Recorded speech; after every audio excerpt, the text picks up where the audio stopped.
Makinis, maputi, at flawless. Yan po ang goals ng karamihan pagdating sa kanilang mga balat. Kaya naman, para po ma-achieve ito, ang sabi ng ilan, more collagen please! Yan ang kanilang mga linya. Pero ang tanong, safe nga ba ito sa kalusugan at effective ba? Para sagutin po yan, makakasama po natin ngayon ng isang dermatologist, si Doc Susan Arcigal. Tama po ba? Opo, Miss Pia. Or Arcigal? Arcigal po. Arcigal, I got it right the first Yes, time. Good morning, Doc. Good morning po, Miss Pia. Thanks for being It's nice to be here. Oo. Para po sa kaalaman ng lahat, marahil marami sa atin, collagen ang collagen, pero hindi natin alam kung ano ito. Paki-explain nga, Doc, ano ba ang collagen? At bakit ba ito? At anong kaibahan nito sa glutathione na alam na ng karamihan? Ang collagen ay isang malaki at mahalagang parte ng ating katawan. Ito ay pinoproduce ng ating sariling katawan. Mainly by yung tinatawag natin mga cells na fibroblasts. Right from the start, may collagen na tayo. Dine-develop talaga ito ng katawan kasi ito ay main na supporting tissue para sa mga iba't ibang structures sa katawan like ang mga bones, teeth, tendons, ligaments, joints, cartilages, even mga muscles tsaka blood vessels. So napaka-importante nito sa buong katawan, sa buong functioning ng katawan. Doc Su, bakit po ang akala ng lahat ay gaganda sila kapag uminom sila ng collagen? Kasi ito ay sumusuporta sa skin health mainly. Ito ay at least 30% ng buong protina ng katawan at very abundant ito sa buong katawan including sa skin. So ito ang nagsusupport sa connective tissue ng balat, kaya tayo hindi nagsasag, firm ang skin natin. Kasi mainly support talaga siya dahil it has high tensile strength. So matibay, matatag, nagbibigay ng skin elasticity, hydration sa balat. Kaya ito ay mainly nakakabata at nakakaganda ng balat. Sino-sino po ba ang dapat na gumamit ng collagen? Kasi po, kung marami naman tayo sa katawan, bakit kailangan pa natin to inumin? Kasi by mid-20s, nag-uumpisa na itong mag-decline ang production ng collagen. Ito ay at least 1% decline every year and it accelerates during our 30s and 40s. And by the time na ang mga kababaihan nagme-menopause na, 5 years from menopause, 30% na ang decline. Kaya visible na ang signs ng aging sa balat.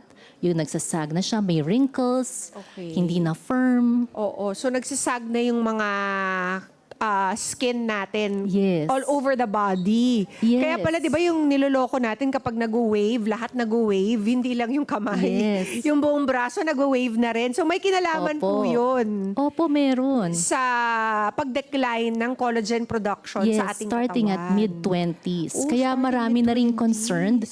Even at the younger population, naghahanda na sila para Okay. sa pagtanda at saka yung imminent na decline. Okay. So noted, lahat tayo after 20, kailangan na mag-take nito. So, paano po ba ang dosage nito, Doc Susan? At alam ko maraming types ito. Merong galing sa cows, Yes. merong galing sa pigs, may galing sa fish. Yes. Paano po natin malalaman which ones are the best for us? Well, unang-una, ang pagkuha natin ng collagen, yung form, yun ang importante. May mga studies na na-produce na ang hydrolyzed form of collagen daw ang highly absorbable. Kasi ang collagen, pag tinik natin ito, nadadigest ito ng mga enzymes sa stomach, sa intestines, even yung pancreatic enzymes. Dinidegrade na niya ito. So, halos hindi ma-absorb kasi na-degrade na. So, yung hydrolyzed form ng collagen, ang naka-breakdown na into smaller amino acids and peptides para easily and highly absorbable. At magagamit ito ng katawan, mayu-utilize ito ng katawan all over para isupport ang connective tissue system ng katawan. Okay, ano po yung ibig sabihin ng hydrolyzed? Para lang maintindihan nating lahat. Ito yung naka-breakdown na into kasi kailangan po smaller maliit na... amino acids and Oo. peptides na maa-absorb ng ating intestines. Kasi yung whole collagen, hindi siya naka-hydrolyze. Ibe-breakdown pa siya. And yung breakdown na yon, pwede rin siyang hindi ma-absorb. Kasi Correct, na-wipe out na siya Oo. ng digestive enzymes and juices. Hindi na siya usable Correct. ng katawan. So, paano po natin malalaman yun? Gawang... Naka-label, Since- hydrolyzed. so we need to pipili look out for that label. Yes, i-scrutinize natin ang ating Oo. binibili. Kung anong form ba ito, hydrolyzed. So yun po yung keyword Okay. sa mga So kung tayo po, pharmaceutical that's a good way Opo. to start po, no? Yes, pick Paano, the right turuan nyo form. kami kung paano po basahin yung mga labels. So it has to Opo. say Yes. hydrolyzed. What Yes. else? And Yung then, dosage po, yung halimbawa dosage ay milligrams. Oo. 2.5 to 10 grams per 2.5 day. to 10 grams ang kailangan. On the average, 5 grams per day. Okay. Ano pa po? Hydrolyzed, dapat between 2.5 to 10 grams ang Opo. laman. And then, importante rin, take it with vitamin C. Okay, Because vitamin ang C. vitamin C increases collagen synthesis and it helps in the absorption of Ayun. collagen. So kung hindi pa sila nagva-vitamin C, malamang hindi rin to mag-work. Yes. Okay. Baka So, ma-excrete lang ito. oo. Tapos, nakikita po natin na marami po siyang forms. Meron po siyang powdered Yes. form. You put it in your coffee or you put it in your juice. Meron din siyang mga capsules. At meron din siyang instant na drink, no? Iniinom na. Ano po Yes. yung mas okay doon? Or it doesn't matter? Well, unang-una dapat kumuha tayo or mag-purchase tayo sa mga reputable na pharmaceutical, yung mga drug companies na nagpo-produce or nagmo-market, nagdi-distribute ng collagen para hindi naman tayo maloko sa mga ingredients, sa mga additives, sa mga calories na kasama nito. And yung capsules and tablets, usually medyo lower ang dosages. Yun ang sinasabi. Medyo lower dosages ang nakukuha with the Okay. capsules and tablets. Okay. While yung liquid form, Okay. highly and readily absorbable na because it's already liquid. Oh. Yung powder, well, it's mixed with the juices and the milk and sometimes sa food, hinahalo. So, okay rin naman ang absorption nito. But if you were to choose, you would choose the drinkable na. Malamang because Oo. it's in terms of absorbability na nasa kanya yung mas rate ng ano niya ng absorption ay mas mataas compared do sa ibang forms. Opo. Nakikita ko rin po yung parang jelly or parang gummies. Gummies, Oo. How about those? Okay rin yun. Basta nga ang key ay Hydrolyzed. hydrolyzed, take it with vitamin C, and be consistent in taking it. 4 to 8 weeks, usually nag-show na ng results. Medyo may visibility na sa results. Ano pong and results? consistency every day. Okay, Take. dapat everyday. Dapat po Yes. ba nighttime, morning, Oh. with meals? Usually, it's best absorbed on an empty stomach. Okay. And it's usually can be taken any time of the day, but the night time is the best because during sleep, our cells repair and the collagen can participate in that repair system. So mas na-maximize natin ang effect ng collagen. Do you suggest, during Doc, that we nighttime. drink it alongside the vitamin C or no? Yes, alongside the vitamin C. Okay. So sabay na sila. Yes. Para magsama na Para silang dalawa. ma-absorb siya ng mas Oo. mabuti.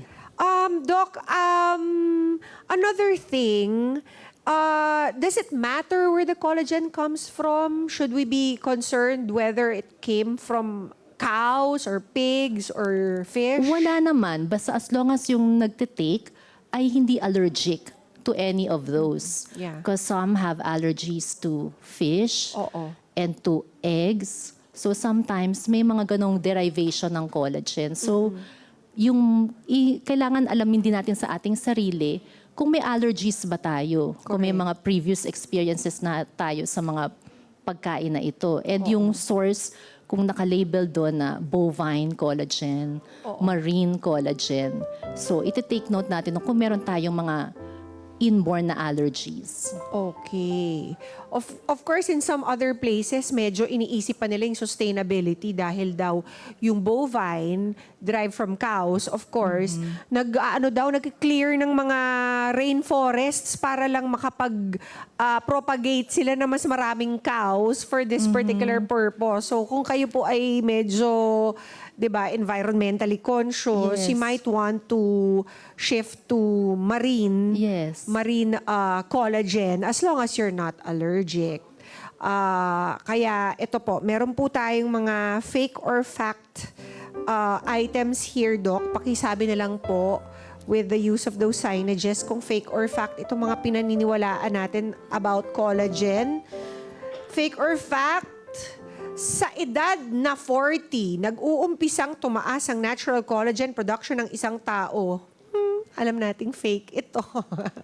Nagde-decline Opo, nga nagde-decline na po siya. Hindi po siya tumataas. Kung ano pong mangyayari sa isang taong hindi mag-supplement ng collagen? Well, actually, Aside from getting wrinkly and saggy. yes. Oo. Of course, yung signs ng aging, medyo mag-accelerate, no? Lalo na dun sa merong mga risk factors like those who are smoking and with excessive alcohol consumption, with excessive sun exposure, and with chronic stress and exposure to environmental pollutants. These accelerate the decline of collagen in the body.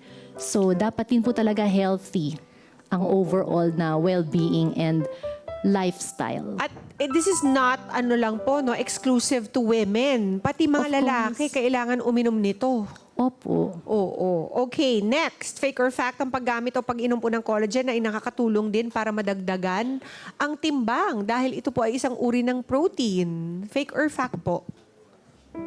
Fake. Okay, walang kinalaman sa weight Opo, wala pong gain. kinalaman. Oo. Kasi ang collagen naman ay hindi siya nag-breakdown into essential amino acids na needed for muscle growth.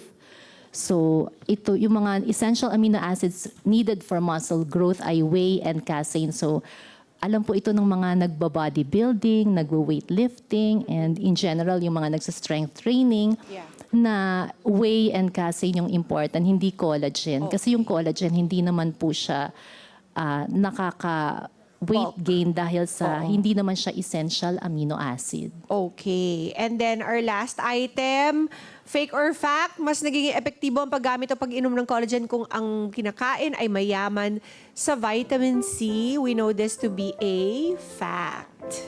So, ang collagen po ba ay nakukuha rin sa pagkain, Doc? Or Opo, nakukuha siya sa very pagkain. trace lang na it's Meron din almost po kasi useless? ang nutrition ay malaking part ng kagandahan ng ating katawan.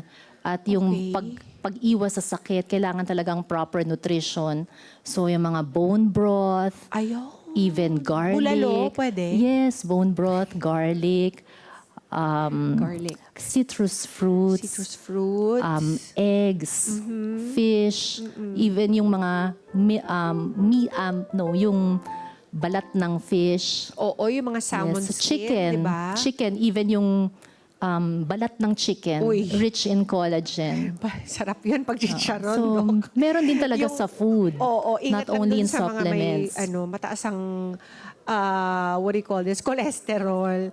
Kaya, Yun lang. oo, kailangan talaga, Balance. Balance. Yes. Kaya, Doc, para po sa mga nanonood sa atin today, ano na lang po ang last piece of advice ninyo para sa kanila about taking collagen?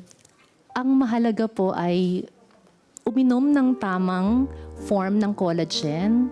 Ito ay hydrolyzed form, taken with vitamin C, take it with consistency every day. And above all, balanced diet pa rin. Huwag kalimutan yung ibang mga minerals and vitamins. Hindi lang naman collagen. Hindi din tayo pwedeng mag-overload or overdose ng collagen kasi hindi na balanse para sa ibang parte ng ating katawan para mag-thrive din ito, mag-function well. So, and if with any doubt, consult a medical professional, a health medical professional. Kung meron tayong mga comorbidities na would not enable us to take collagen because Like, meron tayong such as what autoimmune po? problems, Immune problem. kidney Autoimmune. stones, yes, autoimmune conditions, kidney stones, kidney disease. Mm-hmm. So that should be taken into consideration also. So as not for the collagen to be detrimental to our health also. We have to take it all into consideration. Oo. And lastly na lamang po, nakikita po natin talagang grabe na yung proliferation ng collagen products Yes. all over the market. How can we be sure that safe po yung mga nandun sa loob ng mga binebenta sa atin online and also physically? Kailangan pumili tayo ng magandang klase from a reputable drug company or pharmaceutical. Wag yung sa mga hindi proven or yung walang track record ng mga drug companies and pharmaceuticals. And kailangan isipin din natin na wala naman talagang therapeutic property ang Correct. collagen. Hindi ito pang gamot sa sakit. Ito ay food supplement na maaaring makatulong sa atin. Pero hindi ito yung kabuuan. So as a food supplement, if we are conscious of our health and well-being, makakaganda ito para din sa panglabas na anyo natin. Kung vinavali natin ang sarili natin. Magandang supplement for every day to feel good about ourselves. Tama. Kaya mga kaada, kung nais po ninyong magkonsulta sa isang eksperto, there's always Doc Susan. Saan po ba kayo pwedeng makontak ng mga kaada natin? May private practice po ako somewhere in Rizal. In Rizal? Yes. Wala po ba kayong social media account? Ay, wala po. Okay. Wala po. Oh, again, ibigay na lang po natin si Doc Susan Arsigal. Arsigan. Yes Yan. po. Hanapin niyo po si Doc Susan Arsigan. Marami pong salamat, Doc. Thank you, Miss Pia. Para sa napakalinaw at napakalagang impormasyon tungkol po sa collagen. Kaya mga kada, tandaan po natin, hindi po lahat ng uso ay agad dapat sinusubukan. Mas mahalaga pa rin ang tamang kaalaman, wastong dosage at pag-consult sa eksperto bago uminom ng anumang supplement. Ang tunay na glow up, nagsisimula po sa tamang pangangalaga sa kalusugan, inside and out. Diyan lang. Let's get together. Sunnet 25. Sunnet 25.